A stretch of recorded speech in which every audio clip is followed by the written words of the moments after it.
Hi friends, ಎಲ್ಲರಿಗೂ ನಮಸ್ಕಾರ. ಇವತ್ತು ಆಲೂಗಡ್ಡೆನ ಬಳಸ್ಕೊಂಡು ಯಾವ ಥರ ಸ್ನ್ಯಾಕ್ಸ್ ಮಾಡ್ಕೋಬೇಕಂತ ತೋರಿಸ್ಕೊಡ್ತೀನಿ. ಈ ಸ್ನ್ಯಾಕ್ಸ್ ಸಂಜೆ ಟೈಮ್ ಆದರೂ ತಿನ್ಬೋದು, ಇಲ್ಲ ಊಟದ ಜೊತೆನಾದರೂ ತಿನ್ಬೋದು. ತುಂಬ ಟೇಸ್ಟಿಯಾಗಿರುತ್ತೆ ಫ್ರೆಂಡ್ಸ್. ನೋಡಿ ಎಷ್ಟು ಚೆನ್ನಾಗಿದೆ, ತುಂಬ ಅಂದರೆ ತುಂಬ ಚೆನ್ನಾಗಿರುತ್ತೆ. ಈ ಆಲೂಗಡ್ಡೆನ ನಾನಿಲ್ಲಿ ಸಿಪ್ಪೆ ತೆಗೆದು ಇಟ್ಕೊಂಡಿದ್ದೀನಿ. ಒಂದೆರಡು ಆಲೂಗಡ್ಡೆ, ಒಂದು ದೊಡ್ಡದು ಒಂದು ಚಿಕ್ಕದು. ತುಂಬ ಚೆನ್ನಾಗಿರುತ್ತೆ ಫ್ರೆಂಡ್ಸ್. ಸಿಪ್ಪೆ ತೆಗೆದು ತೋರಿಸ್ತಾ ಇದ್ದೀನಿ ನೋಡಿ. ಇವಾಗ ಕಟ್ ಮಾಡಿ ತೋರಿಸ್ತೀನಿ. ನಾನಿಲ್ಲಿ ಸ್ವಲ್ಪ ಕಮ್ಮಿ ಮಾಡ್ಕೊಳ್ತಾ ಇದ್ದೀನಿ. ನೀವು ಜಾಸ್ತಿ ಬೇಕಂದ್ರೆ 2-3 ತೊಗೋಬೋದು. ನಾನು 2 ತಗೊಂಡಿದ್ದೀನಿ, ಒಂದು 3-4 ತೊಗೋಬೋದು. ನಾನಿಲ್ಲಿ ಕಟ್ ಮಾಡಿ ತೋರಿಸ್ತೀನಿ ನೋಡಿ. ಈ ಥರ ಕಟ್ ಮಾಡ್ಕೋಬೇಕು. ತುಂಬ ಚೆನ್ನಾಗಿರುತ್ತೆ ಫ್ರೆಂಡ್ಸ್. ರಸಮ್ ಮಾಡ್ಕೊಂಡು ಏನಾದ್ರು ಪಲ್ಯ ಬೇಕಂತ ಅನ್ನಿಸ್ದಾಗ ಈ ಥರ ಮಾಡ್ಕೊಳ್ಳಿ. ತುಂಬ ದಿಢೀರಾಗಿ ಮಾಡ್ಕೋಬೋದು. ತುಂಬ ಟೇಸ್ಟಿಯಾಗಂತೂ ತಿನ್ನೋಕ್ಕಂತೂ ತುಂಬ ಟೇಸ್ಟಿಯಾಗಿರುತ್ತೆ.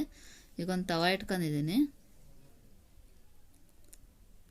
ಇದಕ್ಕೆ ಸ್ವಲ್ಪ ಎಣ್ಣೆ ಹಾಕೊಂಡು, ಎಣ್ಣೆ ಹಾಕಿದ್ದೀನಿ ನಾನಿಲ್ಲಿ ಒಂದು 2 ಸ್ಪೂನಷ್ಟು. ನೀವು ಆಲೂಗಡ್ಡೆ ನೋಡ್ಕೊಂಡು ಎಣ್ಣೆ ಹಾಕ್ಕೊಳ್ಳಿ. ಒಂದು 2 ಸ್ಪೂನ್ ಹಾಕಿದ್ದೀನಿ ಫ್ರೆಂಡ್ಸ್. ಕರ್ಬೇವಿನ ಸೊಪ್ಪು, ಸಾಸಿವೆ, ಜೀರಿಗೆ, ಕಡಲೆಬೇಳೆ ಹಾಕ್ತಾಯಿದ್ದೀನಿ, ಉದ್ದಿನಬೇಳೆ ಎಲ್ಲ. ಒಂದು ಕೆಂಪು ಮೆಣಸಿನ್ಕಾಯಿ ಹಾಕ್ತಾಯಿದ್ದೀನಿ, ಒಣಮೆಣಸಿನ್ಕಾಯಿ, ಬೆಳ್ಳುಳ್ಳಿ ಸ್ವಲ್ಪ. ತುಂಬ ಚೆನ್ನಾಗಿರುತ್ತೆ ಫ್ರೆಂಡ್ಸ್. ನೀವು ಮನೇಲಿ ಒಂದು ಸಲ ಟ್ರೈ ಮಾಡಿ ಕಮೆಂಟ್ ಬಾಕ್ಸಲ್ಲಿ ತಿಳಿಸಿ ಹೇಗಿತ್ತು ಅಂತ. ಈಗ ಕಟ್ ಮಾಡ್ಕೊಂಡಿರೋ ಆಲೂಗಡ್ಡೆ ಹಾಕ್ತಾಯಿದ್ದೀನಿ. ಈ ಆಲೂಗಡ್ಡೆ ಇಷ್ಟೆಲ್ಲ ಚೆನ್ನಾಗಿ ಬೆಂದಿರುತ್ತೆ ಫ್ರೆಂಡ್ಸ್. ಮನೇಲಿ ಒಂದು ಸಲ ಟ್ರೈ ಮಾಡಿ. ಮಕ್ಕಳಂತೂ ತುಂಬ ಇಷ್ಟಪಟ್ಟು ತಿಂತಾರೆ. ಮಕ್ಕಳಿಂದ ದೊಡ್ಡವರವರೆಗೂ ತುಂಬ ಇಷ್ಟ ಈ ಪಲ್ಯ ತಿನ್ನೋಕ್ಕೆ. ನೋಡಿ, ಚೆನ್ನಾಗಿ ಮಿಕ್ಸ್ ಮಾಡಿ ತೋರಿಸ್ತಾ ಇದ್ದೀನಿ.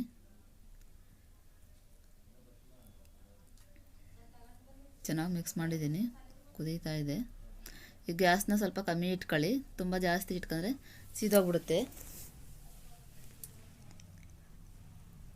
ಸ್ವಲ್ಪ ಕಲರ್ ಚೇಂಜ್ ಆಗೋವರೆಗೂ ಥರನೇ ಹುರ್ಕೋಬೇಕು. ಡೈಲಿ ಒಂದೇ ಥರ ಪಲ್ಯ ತಿಂದು ಬೋರ್ ಆಗಿರುತ್ತೆ. ಈ ಥರ ಮಾಡ್ಕೊಡಿ, ಮಕ್ಕಳನ್ನು ತಿಂತಾರೆ. ಅರಿಶಿನ ಪುಡಿ ಹಾಕ್ತಾಯಿದ್ದೀನಿ ಸ್ವಲ್ಪ. ಅಷ್ಟು ಖಾರ ಪುಡಿ ಹಾಕ್ತಾಯಿದ್ದೀನಿ. ಖಾರನ ನೀವು ನೋಡ್ಕೊಂಡು ಹಾಕ್ಕೊಳ್ಳಿ. ನಾನು ಸ್ವಲ್ಪ ಧನಿಯಾ ಪೌಡ್ರ್ ಹಾಕ್ತಾಯಿದ್ದೀನಿ. ಈ ಖಾರ ಪುಡಿ ತುಂಬ ಸ್ಟ್ರಾಂಗ್ ಆಗಿದೆ ನಮ್ಮದು, ಅದಕ್ಕೆ ಸ್ವಲ್ಪ ಕಮ್ಮಿ ಹಾಕಿದ್ದೀನಿ. ನಿಮ್ಗೆ ಖಾರ ಪುಡಿ ಎಷ್ಟು ಬೇಕು ಅಷ್ಟು ಹಾಕ್ಕೊಳ್ಳಿ. ಈಗ ಸ್ವಲ್ಪ ಪೆಪ್ಪರ್ ಹಾಕ್ತಾಯಿದ್ದೀನಿ. ಪೆಪ್ಪರ್ ಹಾಕೋದ್ರಿಂದ ಸ್ವಲ್ಪ ಗರಂ ಮಸಾಲೆ ಟೇಸ್ಟ್ ಅಂತೂ ತುಂಬ ಚೆನ್ನಾಗಿರುತ್ತೆ ಫ್ರೆಂಡ್ಸ್. ಟ್ರೈ ಮಾಡಿ ಮನೇಲೇ ನೀವು ಒಂದು ಸಲ. ಉಪ್ಪು ಹಾಕ್ತಾಯಿದ್ದೀನಿ. ಉಪ್ಪನ್ನ ಸ್ವಲ್ಪ ಕಮ್ಮಿ ಹಾಕ್ತಾಯಿದ್ದೀನಿ ನೋಡ್ಕೊಂಡು. ಚೆನ್ನಾಗಿ ಮಿಕ್ಸ್ ಮಾಡ್ಕೋಬೇಕು ನೋಡಿ ಫ್ರೆಂಡ್ಸ್. ಇದಕ್ಕೆ ನೀರು ಹಾಕೋ ಅವಶ್ಯಕತೆ ಇಲ್ಲ, ಚೆನ್ನಾಗಿ ಎಣ್ಣೆಲ್ಲೇ ಬೆಂದ್ಬಿಡುತ್ತೆ.